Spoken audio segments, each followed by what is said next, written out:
এটাই প্রেসিডেন্ট শহীদ জিয়ার সমাধিস্থল। অনেকদিন পরে আসলাম। 1 বছর আগেও যখন আসছি তখন দেখছি এখানে একজন মানুষ নাই। সেখানে সম্পূর্ণ কিছু গাজাটি মদটি এরা যারা আছে এরা সে আছে, সময় কাটাচ্ছে।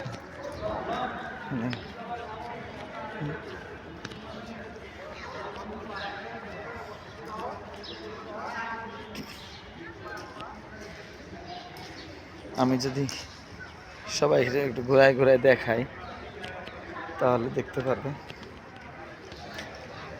ও, যারা আসেনি তারা হয়তো দেখলে বুঝতে পারবে কি বিশাল ব্যাপার, কত সুন্দর জায়গা, কত সুন্দরভাবে রাখা হয়েছে শহীদ প্রেসিডেন্ট জিয়াউর রহমান।